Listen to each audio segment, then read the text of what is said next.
గుడికొచ్చే చిన్నదో చిన్నదే కాదంటూనే కుర్రదో కుర్రదో తోటకాడకొచ్చిన కుర్రదో కుర్రదే పచ్చి పచ్చి పట్టునే పిల్లదో పిల్లదో పళ్ళొట్టుకొచ్చిందో పిల్లదో పిల్లదో రాను రానంటూనే చిన్నదో చిన్నదో రాములోని గుడికొచ్చే చిన్నదో చిన్నదే.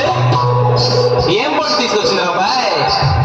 ఎప్పటి పండు, నారింజ పండు, బత్తాయి పండు, బొప్పాయి పండు, అనస పండు, పనస పండు, నిమ్మ పండు, దానిమ్మ పండు, మామిడి పండు.